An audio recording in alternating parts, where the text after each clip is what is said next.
안녕하세요. 친구를 잘못 만난 덕분에 인생이 망가져서 이렇게 사연을 보내봅니다. 5년 전에 남편과 헤어지고 서울에서 혼자 살고 있는 40세 여성입니다. 고등학교 때 알고 지냈던 친구가 저를 깔보고 함부로 대해서 깊은 마음의 상처를 입은 적이 있습니다. 졸업을 하고 다시는 얼굴을 마주칠 일이 없을 거라고 생각했는데 결국은 만나게 되더라고요. 이번엔 저를 무시하고 제 가정까지 파탄내는 용서할 수 없는 짓을 저질러서 이렇게 하소연이라도 해보려고 합니다. 제가 고등학교 1학년 때 아버지가 사업을 하다 친한 친구에게 사기를 당하는 바람에 쫄딱 망하고 빚더미에 올라앉은 적이 있습니다. 단독주택에서 남부럽지 않게 살던 저희 집은 알거지가 되어서 가진 재산과 집을 전부 날리게 되었습니다. 하루아침에 빚을 갚느라 월세방을 전전하는 신세가 되어버리니까 악몽이라도 꾸는 것 같더군요. 저희 가족은 인복이라는 게 없나 봅니다. 중학교 때부터 아버지의 절친이었던 분이 전망이 좋은 사업이 있다면서 투자를 하라고 권하셨거든요. 아버지는 친구만 믿고 거액을 투자했는데 친구분께서 처음부터 돈을 노리고 아버지께 거짓말을 했던 것입니다. 전 재산을 날리고 빚까지 지게 된 아버지는 실패의 충격에서 헤어나오지 못하고 날마다 술만 마시게 되셨습니다. 몇 달 만에 알코올 의존증 진단을 받게 되셨고 생계는 전업주부였던 엄마가 보험 설계사 일을 하면서 어렵게 꾸려나가고 있었는데요. 친구들이 간식을 같이 먹자고 할 때도 빈약한 주머니 사정 때문에 핑계를 대고 집으로 돌아와야 했습니다. 제가 가장 비참해질 때는 학교에서 여러 가지 이유로 돈을 내라는 고지서를 받을 때였는데요. 엄마 혼자 동분서주하면서 일을 해도 매달 생활비를 맞추기도 어려운 형편이었기에 저는 차마 고지서를 엄마에게 보여주지 못하고 숨겼습니다. 그러니 저는 급식비나 학급비 등을 반에서 가장 늦게 내는 염치 없는 학생이 되어버렸습니다. 2학년이 된 뒤에 수학여행 경비를 내라는 통지서를 받았지만 엄마에게는 비밀로 했습니다. 그 대신 담임 선생님을 찾아가 핑계를 댔죠. 선생님, 드릴 말씀이 있어요. 뭔데? 말해봐. 수학여행 안 가려고요. 아니 왜? 아버지가 몸이 안 좋으셔서 제가 곁에서 간호를 해야 돼요. 엄마가 일을 하시거든요. 그렇구나. 일단 알았어. 수업 들으러 들어가 봐. 저는 선생님께서 이것저것 캐묻지 않아서 다행이라고 생각했습니다. 그런데 며칠 뒤 종례를 마친 담임 선생님이 저를 교무실로 부르더라고요. 선생님은 저를 상담실에 앉혀놓고 조용히 물으셨습니다. 수경아, 솔직하게 말해. 집이 어려워서 그러니? 네? 갑자기요? 네가 저번에 수학여행 안 간다고 했잖아. 그래서 묻는 거야. 그런 거 아니에요. 진짜로 아버지께서 몸이 안 좋아서 그래요. 괜찮으니까 솔직하게 말해보렴. 선생님의 눈을 보니 어느 정도 제 사정을 다 알고 계시는 것 같았습니다. 그 말을 듣자마자 저는 얼굴이 불에 데인 것처럼 화끈거렸죠. 네 사정을 알아야 내가 도와줄 거 아니야. 전부 말해봐. 저는 망설이다가 선생님에게 전 재산을 모두 날리고 단칸방에서 엄마가 벌어오는 쥐꼬리 같은 돈으로 겨우 생활하고 있다고 털어놓았습니다. 수학여행 경비는 내가 내줄 거니까 같이 가자. 돈 때문에 학창시절의 마지막 추억까지 포기해야 되겠니? 선생님, 감사해요. 그래, 앞으로 힘든 일 있으면 숨기지 말고 선생님한테 말해야 한다? 선생님의 따뜻한 격려와 자상한 미소에 눈물이 왈칵 쏟아졌습니다. 선생님은 그런 저의 등을 다독이면서 격려해 주어서 그동안 참아온 눈물을 다 흘려버릴 수 있었죠. 겨우 눈물을 닦아내고 상담실에서 나오는데 밖에는 세희가 서 있었어요. 세희는 시치미를 떼고 가버렸지만 밖에서 제가 하는 말을 다 들은 것 같았습니다. 집으로 가는 내내 세희가 애들한테 말할까 신경이 쓰였습니다. 막상 집에 들어가 엄마가 저에게 종이 한 장을 내밀며 소리를 지르는 모습을 보니 그런 생각이 싹 사라지더군요. 들고 있는 종이를 살펴보니 제가 꽁꽁 숨겨두었던 수학여행비 고지서였습니다. 너 이거 왜 숨겼어? 엄마가 이 정도 돈도 없을 것 같아? 이젠 딸까지 나를 무시하는 거니? 난 엄마가 걱정할 것 같아서 말 안 했던 거야. 제가 억울한 마음에 말대꾸를 하니까 엄마는 제 등짝을 마구잡이로 내리치셨습니다. 이거사, 누가 너한테 돈 걱정하라고 했어? 넌 아무 걱정하지 말고 공부만 열심히 해. 엄마, 내가 어린애야? 나도 다 알아. 엄마는 매일 가계부 들여다보면서 땅이 꺼지도록 한숨만 쉬잖아. 어떻게 걱정이 안 돼? 저는 엄마를 걱정해서 안 가려고 마음먹은 수학여행인데 엄마는 오히려 충격을 받은 것 같았습니다. 삶에 찌든 주름진 얼굴과 퀭한 눈빛, 다크서클이 턱끝까지 내려온 어두운 낯빛으로 저를 보고 계시는데 금방이라도 눈물을 흘리려고 했죠. 엄마, 울지 마. 수학여행비는 선생님이 내주시기로 했어. 그런 거 신경 쓰지 말고 공부만 하라니까. 나는 엄마 걱정 끼치고 싶지 않아서 그랬어. 안 그래도 힘들어하는데 엄마한테 짐이 되고 싶지 않아서 그랬다고. 제가 울먹거리면서 소리치니까 어머니께서도 참아왔던 눈물을 흘리셨습니다. 돈 걱정 없이 남부럽지 않게 살던 예전이 너무 그립고 지금 신세가 너무 처량하고 서글퍼져서 또 눈물이 나오는 건데 엄마도 그랬나 봅니다. 그날 밤에 엄마와 저는 서로 껴안고 눈물을 펑펑 흘렸습니다. 그렇게 돈 때문에 끙끙 앓았던 수학여행 일이 잘 해결된 줄 알았습니다. 저도 다른 아이들처럼 재미난 추억을 만들 줄 알았는데 예상 밖의 일이 일어났습니다. 수학여행을 갈 수 있다는 기쁨도 아주 잠시였죠. 상담실 앞에서 제 이야기를 엿듣던 세이가 반 친구들에게 제가 거지라는 소문을 냈습니다. 세이는 제게 악감정을 가지고 있었는데 선생님과 한 상담을 듣고 이때다 싶어서 뒷담을 했나 봅니다. 몇 달 전에 일어난 환경미화 사건이 문제였죠. 제가 그때 아무 말 없이 세이 말을 들어줬어야 했나 봅니다. 그날은 학교 주위에 쓰레기들을 주워서 검사를 받고 집에 가야 하는 날이었습니다. 갑자기 세이가 다가와서 저에게 손을 내밀더라고요. 수경아, 네가 주운 쓰레기 좀 빌려줘. 쓰레기를 빌려달라니 그게 무슨 말이야? 그때는 여름이었고 엄청 더운 날이었어요. 다른 애들이 비지땀을 흘리면서 미화활동을 하는 동안 에어컨이 빵빵하게 나오는 카페에 죽치고 앉아서 농땡이를 치다가 제게 쓰레기를 달라고 하는 겁니다. 그래서 저는 딱 잘라서 거절을 했죠. 실컷 놀다가 와서 선생님을 속일 생각이야? 지금이라도 청소를 하든지 선생님한테 야단을 맞든지 네가 알아서 해. 야, 쓰레기 좀 줄 수 있지. 그게 그렇게 어렵니? 쓰레기를 줍는 게 쉬운 일 같아? 그럼 좀 줍지 그랬어. 뭐 이런 게 다 있어? 제가 속 시원하게 한마디 하니까 옆에서 지켜보고 있던 애들이 비웃더군요. 세이는 평소에 이런 얌체 같은 짓을 많이 해서 아이들의 미움을 받곤 했습니다. 애들이 저보고 잘했다고 귓속말을 하니까 세이가 성질을 내면서 자기랑 친한 애들을 데려왔습니다. 유치하게 제 앞에서 대놓고 욕을 하기 시작하더라고요. 지가 뭐라도 되는 줄 아나 봐. 전부터 말하는 게 재수없는 게 얼굴도 짜증나게 생겼잖아.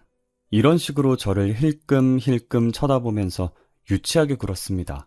그래서 저는 선생님에게 가서 세이가 미화활동을 안 했다고 말했죠.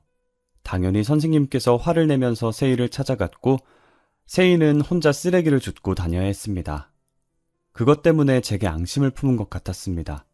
별거 아닌 일이었지만 그거 말고는 세이와 부딪힌 일이 없었거든요. 상처받으라고 던진 말인데 제가 들은 척도 안 하고 친구들과 잘 지내니까 복수심이 불타올랐나 봅니다. 세이가 퍼뜨린 소문 덕분에 제 별명은 땅거지가 되어버렸죠.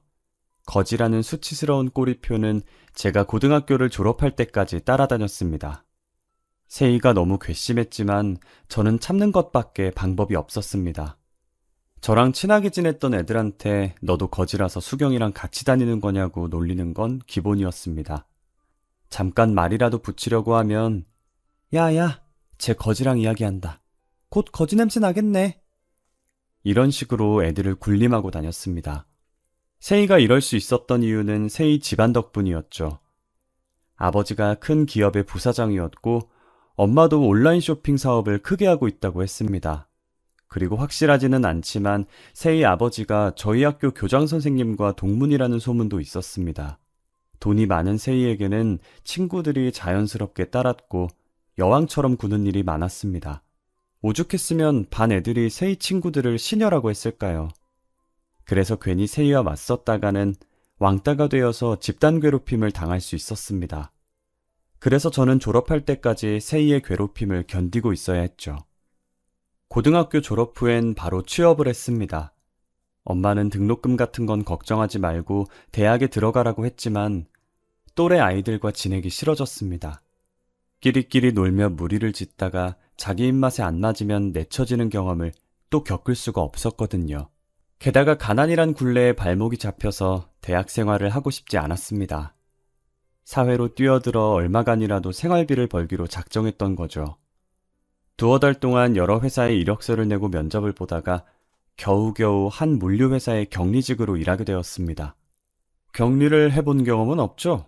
네, 하지만 열심히 배우겠습니다. 제 말에 면접을 보던 담당자가 피식 비웃더라고요. 여긴 회사지 학교가 아니에요. 가르쳐가면서 일을 시킬 사람이 필요한 게 아닙니다. 순간 저는 말실수를 했다는 걸 깨달았고 이번에도 틀렸구나 하는 생각이 들어서 포기하고 가만히 있었습니다. 좋아요. 창고 관리하는 일이라 크게 어렵지는 않을 거예요. 대신 급여가 좀 약한데 괜찮아요? 네? 네, 기회만 주신다면 열심히 하겠습니다. 그럼 내일부터 출근해요. 그렇게 제 인생에서 처음으로 직장 생활을 하게 되었습니다. 설레는 마음으로 첫 출근을 했는데 면접을 봤던 담당자가 저를 맞이해 주시더라고요. 일찍 출근했네요? 무슨 일 하는지 궁금하죠? 하는 일은 간단해요. 창고에 들어오고 나가는 현황을 파악하고 전표 처리하는 업무예요. 제 면접을 봐줬던 담당자분께서 자신을 소장이라고 부르라고 알려주셨죠. 그날부터 소장님께 업무에 대해서 배웠는데 생각보다 어렵지 않은 단순 업무였습니다.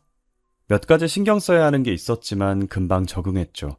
제가 우려했던 인간관계도 생각보다 괜찮았습니다.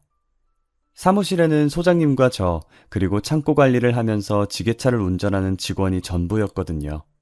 어느 하나 저에게 인격적인 모독을 주거나 무시하는 사람이 없었습니다. 게다가 소장님도 굉장히 좋은 분이셨습니다. 소장님과 하루 종일 붙어 앉아서 일을 해보니까 일할 때에는 똑부러지게 하시고 농담이랑 사적인 이야기도 하셔서 금방 경계심이 풀어졌죠. 몇 달이 지나자 소장님도 저에 대한 믿음이 생기셨는지 사무실 일은 저한테 맡기고 다른 물류 창고로 현장 점검을 나가는 날이 많아졌습니다. 외근을 간다고 하실 때마다 경기도 외곽으로 나가시겠구나 싶었죠. 소장님이 관리하는 창고가 경기도에도 여러 군데 있다고 들었거든요. 그러다 지게차 기사님을 통해 소장님이 32살의 미혼이라는 사실을 알게 되었습니다. 기사님의 나이는 50살에 결혼해서 애가 둘이나 있다는 것도 들었습니다. 물론 기사님도 제가 몇 살이고 결혼은 했는지 남자친구는 있는지 이것저것 캐묻더군요. 남자친구가 없다니까 물어볼게. 우리 소장 어떻게 생각해? 어떻게 생각하다니 뭘요? 남자로서 어떠냔 말이야. 뭐 저한테는 그냥 사장님이죠. 역시 모르고 있었네. 소장 말이야, 겉보기하고는 다른 대단한 사람이야. 제가 그게 무슨 말이냐고 물어보니까 기사님이 아주 놀라운 정보를 알려주었습니다. 다른 것도 아닌 소장이 제가 일하고 있는 창고를 소유한 땡땡 유통의 회장 아들이라고 하는 거 있죠? 물론 제가 믿지 못하고 어디서 들은 소문이냐고 물어봤습니다. 그런데 기사님이 맞다고 호언장담하더라고요. 에이, 내가 소장이랑 몇 년을 일했는데 그것도 모르겠어? 아, 네. 근데 그건 왜 말씀하시는 거예요? 소장이 수경이 너를 좋아하는 것 같아서 말해주는 거야.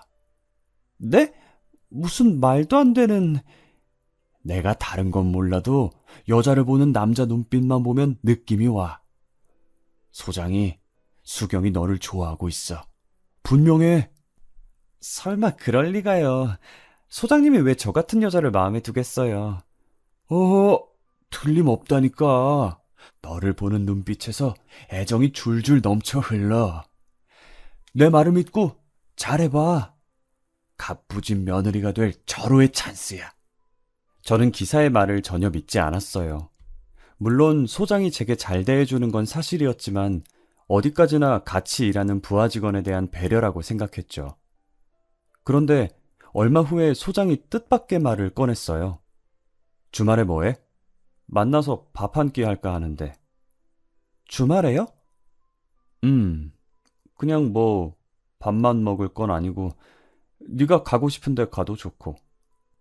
소장님, 혹시 저한테 사적인 감정 있으신가요? 저도 모르게 튀어나온 말이었어요. 기사님한테 들은 말도 있고 그동안 소장님을 너무 의식한 게 문제였어요. 제가 말해놓고 얼굴이 새빨개지니까 소장님이 진지하게 제 얼굴을 쳐다보면서 말하더라고요. 수경아, 갑자기 이런 말에서 놀랐을 텐데 그동안 너를 옆에 두고 지켜보면서 내 마음이 흔들렸어. 네가 부담스럽다면 몇 번 만나서 밥 먹고 차만 마셔보자. 그 뒤에 날 만날지 말지 생각해보면 되잖아. 믿어지지 않는 말이었어요. 기사님이 했던 말처럼 소장님은 면접을 볼 때부터 제게 마음이 끌렸다고 하더라고요. 그래서 경력도 없는 초짜인 저를 채용했던 거죠. 소장님, 이런 건 너무 갑작스럽고 저희는 어울리지도 않잖아요. 조건 자체가 다른데. 조건 같은 게 무슨 상관이야. 설마 날 거절하면 잘릴 것 같아서 이러는 거야? 나 그런 놈 아니니까 걱정하지 마. 만나보고 아니면 소장과 사원 사이로 돌아가자. 그 정도는 충분히 해줄 수 있어. 저는 생각을 해보겠다고 말하고 일단 그 자리를 피했어요.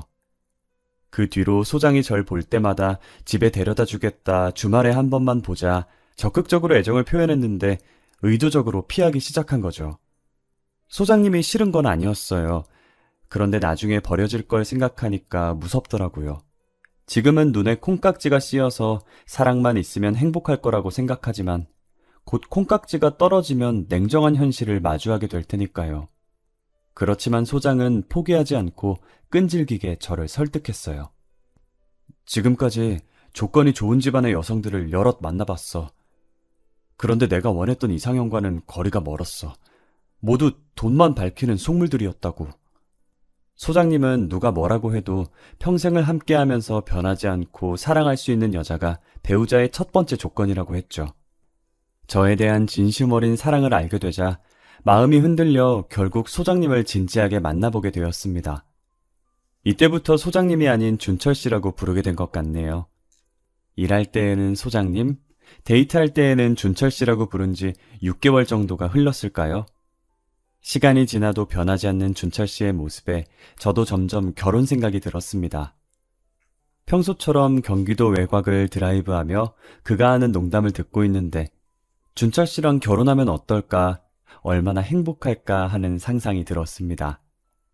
그런데 갑자기 준철 씨가 조용해지더니 제 눈치를 보면서 이야기하더군요. 어머니가 당신 어떤 사람인지 보자는데 한 번만 보러 가면 안 될까? 이렇게 갑자기요? 당신이 싫다면 어쩔 수 없는데 내가 자꾸 결혼 이야기를 꺼내니까 그런 것 같아. 지금 당장 준철 씨 어머니를 뵐 마음은 없었습니다. 그런데 준철 씨가 저랑 결혼하고 싶어서 제가 얼마나 좋은 사람인지 자랑하느라 일이 이렇게 된 것 같다고 하소연을 하더군요.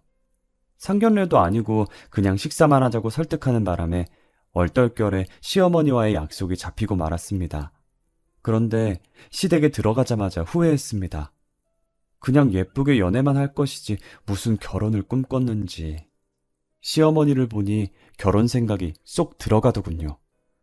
내 눈에 흙이 들어가기 전에 저런 거지 같은 애를 며느리로 들일 수는 없다. 시어머니께서 저를 보자마자 돌아앉아서 얼굴도 보지 않으셨거든요. 제가 마음이 상한 게 눈에 보였는지 준철 씨도 지지 않고 단호하게 나왔습니다. 결혼은 내가 하는 거야. 엄마가 아무리 반대해도 난 수경이 만날 테니까 허락해줘. 시어머니가 저를 앞에 두고 막무가내로 나오니 준철 씨도 화가 난 것 같았습니다. 시어머니는 그런 준철 씨를 보고 헛웃음을 짓더군요. 준철이 네가 아주 미쳐도 단단히 미쳤구나. 그동안 내로라 하는 집안의 여자들을 전부 차버리더니 고작 데리고 온 게 고졸에 돈도 없는 애냐? 당장 그만둬라. 시어머니는 하늘이 무너져도 교제는 안 된다고 딱 잘라 말했어요. 그러자 준철 씨가 그날부터 단식 투쟁을 시작했습니다. 결혼 허락을 못 받으면 굶어 죽을 거야. 저는 하지 말라고 말렸죠. 당신이 드라마 주인공도 아니고 어머니가 말렸으니 몰래 만나자. 그럼 된 거 아니냐. 설득해봐도 소용없었습니다. 준철 씨에게 그런 면이 있는 걸 처음 보았습니다. 고집이 센 어머니를 꺾기 위해서는 연기하는 방법밖에 없다는 거 있죠? 진짜로 안 먹겠다는 거 아니야. 내가 한 끼라도 안 먹으면 죽는 줄 아는 사람이야. 단식 투쟁한다고 하면 외국에 있는 땅이라도 사줄 사람이니까 가만히 있어. 내가 우리 엄마 눈치 안 보게 해줄게. 안 먹는 척 연기를 하며 어머니의 허락을 얻겠다는 거였습니다. 그러면서 시댁살을 시키면 이렇게 단식 투쟁하며 끊어내겠다는데 이게 과연 먹힐까 싶더군요. 그런데 진짜로 먹혔습니다. 처음에는 준철 씨의 단식 투쟁에 시어머니가 코웃음을 쳤지만 일주일을 넘기자 불안해졌는지 두 손 두 발을 다 들더군요. 그래, 내가 졌다. 결혼을 하든 말든 네 마음대로 해라. 대신 나는 저 애를 절대 며느리로 인정 못한다. 결혼은 허락했지만 저를 며느리로 인정하지는 않겠다고 하셨죠. 그것만으로도 엄청난 성과였어요. 7, 8개월이 지날 동안 시어머니는 저희 집에 한 번도 오지 않으셨어요. 하지만 2년 후에 제가 애를 가지자 시어머니의 태도가 조금씩 달라지기 시작했어요. 몸은 괜찮은 거니? 홀몸도 아닌데 매사에 무리하지 말고 조심하거라. 네, 어머님 걱정해 주셔서 감사해요. 그리고 이거 최상급 한우라고 하더라. 뭐니 해도 잘 먹는 게 최고야. 진짜로 감사해요. 어머니한테 이 귀한 걸 받을 줄 몰랐어요. 너한테 주는 거 아니고 뱃속에 있는 애한테 준 거다.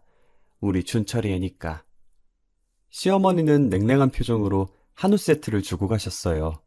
애는 괜찮냐 연락을 주시거나 음식을 가져다 주실 때마다 제가 온 정성을 다해 감사의 표현을 했죠. 시어머니를 볼 때마다 늘 웃으면서 사근사근 대해서 그럴까요? 그때부터 저를 향한 시어머니의 마음이 열리기 시작했고 아들을 낳자 시어머니는 처음으로 활짝 웃으며 좋아하셨어요. 그 뒤로 내심 저를 며느리로 인정해 주신 것 같더라고요. 시어머니의 냉대에서 벗어나 아들을 키우면서 살아보니 너무 행복하고 좋았어요. 결혼 생활에 진정한 의미를 느끼게 되었죠. 그런데 5년 후에 남편에게서 이상한 조짐이 느껴지기 시작했습니다. 출산 후 제가 퇴직을 하게 되면서 육아에만 전념하게 됐거든요. 그런데 남편이 벌어오는 돈 관리는 계속하면서 용돈을 올려주지 않으니까 불만이 쌓였던 것 같아요. 갑자기 술 냄새를 풀풀 풍기면서 퇴근을 하더니 저한테 용돈을 올려달라고 떼를 썼어요. 하지만 제가 그냥 잘하고 성질을 내니까 남편도 목소리를 높이더군요. 용돈 부족하다니까 왜 무시해? 내가 언제 무시했어? 한 달에 50만 원이면 충분하잖아. 술 먹으러 갈 때마다 돈 더 타가면서 왜 그래? 내가 벌어오는 돈이 얼만데 50만 원만 주냐고. 저번에 주식한다고 날려먹고 새로운 사업한다고 날려먹으니까 내가 관리하는 거 아니야. 자리 잡으면 준다니까? 당신 지금 아버님 밑에서 배우고 있다며. 일 벌리지 말고 성실하게 가르쳐주는 거 배워. 뭐? 배우라고? 네가 뭘 한다고 이래? 돈 관리한다고 나설 때부터 알아봤어. 처가 때문에 그렇지? 뭐? 내 친구놈들은 처가에서 외제차를 받았다느니 사업 자금을 몇 억씩 받았다고 하는데 나는 이게 뭐야? 처가 덕을 보기는커녕 가진 거라고는 쥐뿔도 없으니 매번 돈만 들어가고 있으니까 미치겠네. 당신 그게 무슨 말이야? 내가 친정에 돈을 퍼주기라도 한다는 말이야? 뭐 보지 않아도 알 수 있지. 친정 사정이 어려운데 가만히 있을 딸이 어딨어. 말 함부로 하지 마. 난 지금까지 친정에 당신 몰래 10원 한 장 준 적 없어. 남편은 자기 돈이 제 친정으로 흘러들어간다고 의심했지만 절대 그렇지 않았어요. 엄마도 자존심이 강한 여성이라 아무리 어려워도 저한테 내색을 하지 않았거든요. 하지만 남편은 계속 돈 문제로 제 감정을 자극했고 술에 취하지 않은 맨정신에도 저런 말을 자주 해 다투게 되었습니다. 그러다 결정적인 일이 터졌습니다. 엄마가 저를 보자고 해서 친정에 갔더니 한참을 망설이다가 말을 꺼내셨어요. 이런 말은 정말 안 하려고 했는데 사정이 워낙 급해서 도움을 청할 데가 너밖에 없구나. 무슨 일인데 그래? 정서방한테 말해서 3억만 빌릴 수 있겠니? 뭐? 3억이나? 저는 깜짝 놀라서 왜 그렇게 큰 돈이 필요한지 물었어요. 네 외삼촌이 사고를 크게 쳤구나. 긴 한숨을 쉰 엄마는 자초지종을 설명해 주셨어요. 제 외삼촌은 발명가를 자처하면서 새로운 기계 부품을 만들어내고 있었어요. 그런데 개발하는 것마다 신통치 않아서 나날이 빚만 늘어갔고 의기투합해서 같이 일하던 사람들도 지쳐서 하나씩 떠나버렸대요. 그렇지만 외삼촌은 이왕 시작한 일이니 끝장을 보겠다고 포기하지 않고 발명에 매달리고 있어서 문제라고 하더군요. 이제 그만 좀 해요. 당신 때문에 집안 살림이 전부 거덜나는 게 안 보여요? 나도 더 이상은 못 견디겠어요. 처음에는 누구보다 강력한 후원자였던 외숙모도 5년이 넘게 수입이라고는 10원도 없이 집에서 자금을 가져가니 돈에 쪼들리는 생활을 견뎌왔다고 하더라고요. 조금만 기다려. 새롭고 획기적인 자동 모터를 만들기만 하면 우린 돈방석에 앉게 되는 거야. 거의 다 됐어. 이제 그만하라는 외숙모의 애원에도 외삼촌은 발명에 열중했어요. 그런데 얼마 전에 그만 외삼촌이 공장으로 쓰던 가건물에 불이 나서 장비들이 모두 불에 타버렸다는 겁니다. 화재보험에는 가입하지 않아서 막대한 피해를 복구하려면 최소한 3억이 필요하다는 거예요. 설상가상으로 외숙모도 이혼을 통보하고 집을 나가버렸다고 해요. 수경아, 정말 염치 없지만 사람 살리는 셈 치고 한 번만 도와다오. 엄마의 간절한 부탁에 저는 고민하고 망설이다가 남편에게 사정을 말했어요. 그랬더니 남편은 의외로 3억을 빌려주라고 하더라고요. 여보, 정말 고마워. 당신 덕분에 친정 식구들이 살게 됐어. 남편이 준 돈 덕분에 외삼촌은 건물을 수리하고 새로 장비를 들여와서 계속 발명을 할 수 있게 되었어요. 그런데 그것 때문에 남편과 저의 관계가 결정적으로 틀어지게 되었죠. 참, 거지 같은 집안하고 인연을 맺으니 이렇게 피곤하고 힘드네. 정말 후회된다. 남편은 수시로 저와 결혼한 걸 후회한다는 말을 대놓고 했어요. 처음에는 참았는데 거듭되자 저도 참지 못하고 말다툼을 하게 되었죠. 당신 말이 너무 심한 거 아니야? 나는 뭐 후회 안 하는 줄 알아? 이렇게 자기만 생각하는 놈인 줄 알았으면 결혼 안 했어. 뭐? 결혼을 안 해? 내가 지금 해준 게 얼마인 줄은 알아? 물에 빠진 놈 건져놓으니 보따리 내놓으란 격이네. 그렇게 후회되면 이혼하던가. 내가 겁낼 줄 알아? 당신한테 무시당하는 것도 이제 지겨워.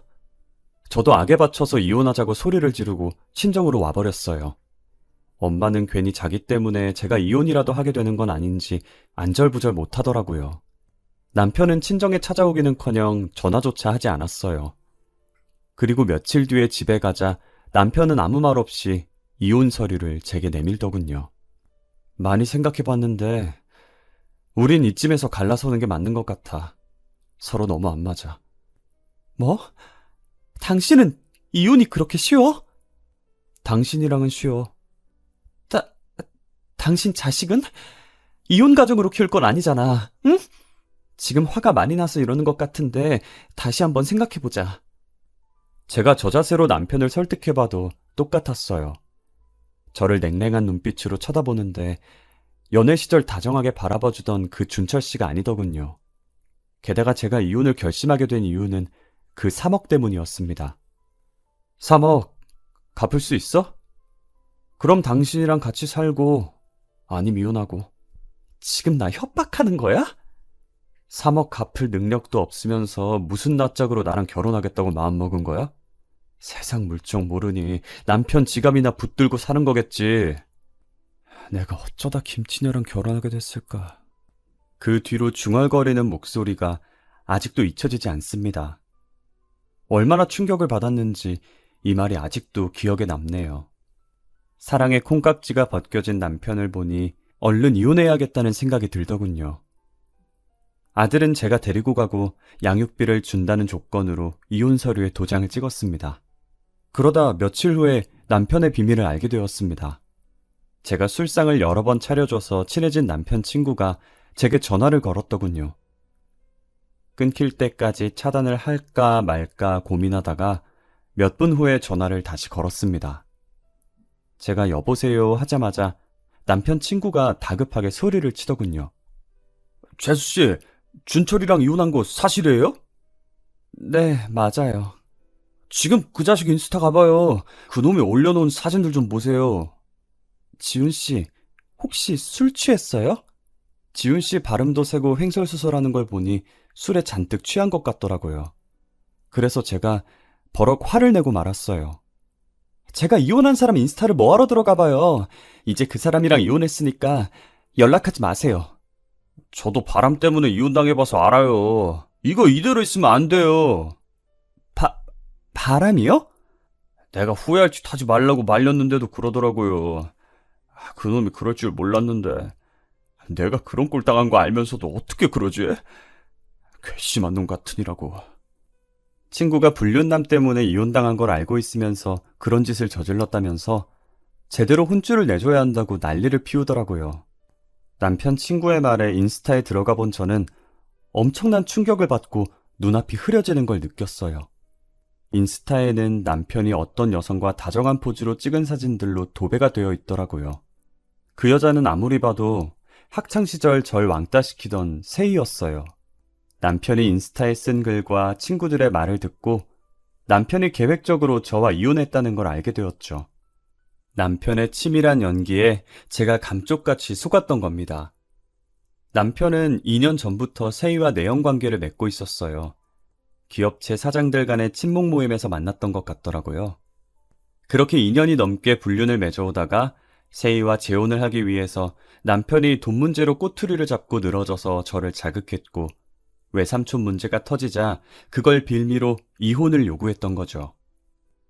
두 년놈이 짜고 저를 가지고 놀았던 거예요. 하지만 이미 이혼 서류에 도장을 찍은 뒤였죠. 그래서 다 포기하려고 했는데 지훈 씨가 중요한 정보를 알려줬어요. 아니에요. 아직 이혼 서류가 처리되지 않아서 남편과 상간녀 상대로 소송이 가능할 거예요. 지훈 씨 말만 믿고 지푸라기라도 잡는 심정으로 만날 수 있는 변호사는 다 만나봤어요. 그 중에서 제일 좋은 변호사와 함께 소송 준비를 맡겼어요. 그리고 세희를 만났죠. 최소한의 양심이 있다면 제게 사과를 할 거라고 생각했거든요. 그런데 세희는 여전히 저를 무시하고 깔보고 있더군요. 만나기로 한 카페에 들어오자마자 가방을 획 던져서 자리에 놓더니 건방지게 다리를 꼬고 앉았어요. 나를 왜 만나겠다고 한 거야? 예전부터 나한테 왜 그래? 일부러 이러는 거야? 예전부터? 아, 그때 일 아직도 기억해? 정말 별거 아닌 일이라는 듯 저를 비웃고 있더군요. 억울해서 눈물을 흘릴 것 같아 고개를 숙이고 있으니 세희가 웃음을 터뜨리기 시작했어요. 협박이라도 하려고 나 부른 거야? 내가 뭐 예전에 왕따 시켰고 계획적으로 접근해서 네 남편 뺏었다고? 네가 나를 아주 만만하게 보는 모양인데 내 오빠가 유명 로펌의 수석 변호사야. 어디 두고 보자. 내가 너를 아주 잘근잘근 씹어먹어 줄게. 거지 주제에 별말을 다 하네. 고작 그런 말 하려고 불렀어? 전혀 무섭지 않다는 표정으로 절 보더니 획 나가버리더군요. 저는 불꽃이 튀는 눈으로 그녀를 노려보면서 전의를 불태웠습니다. 그런데 소송은 생각보다 오래 끌었어요. 그래서 소송이 끝나기도 전에 남편과 저의 이혼 절차가 마무리되고 말았어요. 한마디로 저의 패배였죠. 이혼하고 남남이 되었는데 전 남편이 뭘 했든 따질 권리가 저한테는 없다는 거예요. 전 남편에게 바보같이 속은 제가 어리석었던 겁니다. 그렇게 조용히 아들만 키우면서 억울하고 분한 마음을 달래가고 있는데 다행히 외삼촌께서 하던 발명이 초대박을 쳤습니다. 그렇게 공을 들이던 획기적인 전동모터 개발에 성공한 겁니다. 외삼촌은 특허를 신청했고 신제품 경진대회에 출품했는데 놀라운 성능의 대기업들이 서로 계약을 하겠다고 몰려든 거죠. 외삼촌은 가장 좋은 조건을 제시한 기업과 생산 계약을 맺었고 엄청난 로열티를 받게 되었다고 합니다. 별 볼 일 없던 발명가가 하루아침에 돈방석에 앉았고 대기업의 임원이 되어서 하청 기업을 운영하게 된 거죠. 외삼촌은 제게 카페를 하나 차려주셨어요. 외삼촌이 운영하는 기업은 대기업의 전폭적인 지원을 받아서 하루가 다르게 성장하더니 베트남과 동남아에 생산 공장을 만들 정도로 규모가 커졌거든요. 외삼촌 덕분에 저희 집안 형편도 나아지게 되었죠. 그리고 3년 후에 외삼촌이 재혼을 하겠다고 선언했습니다. 아주 세련되고 교양이 넘치는 여자야. 한 가지 흠이라면 나이가 좀 어리다는 거야. 수경이 너랑 동갑이거든. 그게 무슨 대수야. 돈 많고 능력 있는 남자에게 나이 같은 건 문제가 안 돼. 저는 외숙모가 될 여성이 저와 동갑이란 점이 마음에 걸렸지만 겉으로는 태연한 척했어요. 며칠 뒤 외삼촌의 여자친구를 소개받는 자리를 갔을 때에는 태연한 척할 수 없었습니다. 심장이 얼어붙을 정도로 놀라고 말았거든요. 외숙모가 될 여성은 세희였습니다. 그런데 세희는 눈 하나 깜짝하지 않고 저를 보면서 여유있게 웃어보더군요. 수경아, 우리 또 만났네? 옛날 일은 모두 잊고 앞으로는 정말 잘 지내보자. 너무나 가증스럽고 뻔뻔한 태도에 저는 할 말을 잃고 말았어요. 세희는 제 전남편과 1년 전에 헤어졌다고 했습니다. 당연히 돈 때문이었죠. 전남편의 과도하고 무리한 투자로 사업이 점점 기울어가고 형편이 어려워지면서 둘의 사이는 벌어졌고 얼마 못 가서 파탄이 났다고 합니다. 전남편과 헤어진 뒤에 세희 집안의 사정도 이상하게 기울기 시작했다고 하네요. 그때 외삼촌이 세희 아버지의 사업에 많은 자금을 투자하면서 살려놓았다고 해요. 그 일이 계기가 되어서 외삼촌과 세희는 가까워졌고 돈이 많은 외삼촌에게 호감을 가지게 된 세희가 적극적으로 달려들어서 재혼까지 하게 된 거라고 하네요. 저는 외삼촌에게 세희를 믿지 말라고 지금 당장 헤어져야 한다고 여러 번 경고했어요. 난 둘이 만나는 거 반대할 거야. 삼촌, 세희는 내가 더 잘한다고. 얘 완전 불려우 같은 기집애야. 절대 믿으면 안 된다고. 수경아, 너희들 사이가 안 좋다는 거 나도 알아. 그런데 이제는 네 친구가 아니고 외숙모야. 예의 바르게 대해. 제가 대놓고 세희 앞에서 과거의 한 짓을 퍼부었는데도 외삼촌은 세희를 철석같이 믿고 있었습니다. 거기에 대고 외삼촌은 어린 마음에 말다툼한 것을 아직도 마음에 담아두고 있냐고 소리까지 치고 있었죠. 외삼촌에게 도대체 무슨 말을 해두었는지 제 말은 하나도 믿지 않더군요. 그러다 세희가 전남편과 비밀리에 만나고 있다는 걸 알게 되었습니다. 외삼촌은 사업 때문에 동남아로 출장을 자주 갔는데 삼촌이 집을 비우면 세희도 며칠씩 집을 비우곤 했어요. 친정 핑계를 댔는데 그게 거짓말이란 걸 알고 난 뒤에 비밀리에 세희가 뭘 하고 다니는지 뒷조사를 하기 시작했습니다. 그리고 어처구니 없는 사실을 알게 되었죠. 전남편과 세희는 위장이혼을 했던 겁니다. 한마디로 돈이 필요해서 외삼촌을 이용하고 있었던 거예요. 단물이 빠진 껌은 뱉어버리듯 외삼촌의 돈을 야금야금 빼돌린 다음에 이용 가치가 없어지면 외삼촌을 버릴 말도 안 되는 계획을 가지고 있었어요. 세희는 친정의 사업을 도와줘야 한다고 외삼촌을 꼬드겨서 투자금을 받아낸 뒤에 그 돈을 친정아버지에게 주지 않고 자기가 챙기면서 외삼촌의 재산을 조금씩 빼돌리고 있었죠. 저번에는 세희에게 보기 좋게 당했지만 이번에는 미꾸라지 같은 세희가 절대 빠져나가지 못하도록 차곡차곡 증거들을 모으기 시작했어요. 몇 달 뒤에 모아둔 확실한 증거들을 동남아 출장에서 돌아온 외삼촌에게 줬습니다. 세희의 불륜을 알게 된 외삼촌이 처음에는 벙찐 표정을 짓더니 점점 분노하는 모습을 보여주었습니다. 이런 괘씸한 것 같으니 감히 나를 가지고 놀아? 당장 요절을 내버리겠어! 외삼촌은 바로 세희의 집으로 쳐들어가서 난리를 치면서 대판 엎어버렸다고 하네요. 그리고 이혼 소송을 하게 되었다고 들었습니다. 세희가 친히 찾아와 알려주더군요. 눈물 콧물을 쏟아내면서 제게 빌빌거리는 꼴까지 보여주었습니다. 수경아, 우리 친구잖아. 한 번만 살려줘. 이혼소송 취하해달라고 잘 말해줘. 부탁이야. 눈물을 흘리면서 매달리는 세희를 보고 있으니 더 화가 치밀었습니다. 거지라고 무시하고 괴롭혀놓고 이제 와서 살려달라고 매달려? 전부 네가 저지른 일이니까 책임도 네가 져. 이미 주사위는 던져졌고 세희를 위해 외삼촌을 설득할 생각은 전혀 없었습니다. 이제는 저희들의 질긴 악연에도 마침표를 찍을 시간이 된 거죠. 외삼촌은 소송에서 이겼고 세희는 거의 전 재산을 위자료로 토해내야 했죠. 화가 난 세희 아버지는 그녀를 호적에서 파버리겠다면서 집에서 쫓아내버렸다고 하네요. 변은 익을수록 고개를 숙인다고 하죠. 잘난 척하면서 다른 사람을 무시하면 반드시 똑같은 취급을 당하는 법입니다. 생명을 가진 존재 중에서 하찮은 건 하나도 없으니까요. 여러분들도 같이 살아가는 주위의 이웃들이 나보다 못하다고 깔보는 일은 없으시길 바랍니다. 여러분의 가정에 기쁨과 행복이 함께하기를 바라며 이만 글을 마치겠습니다.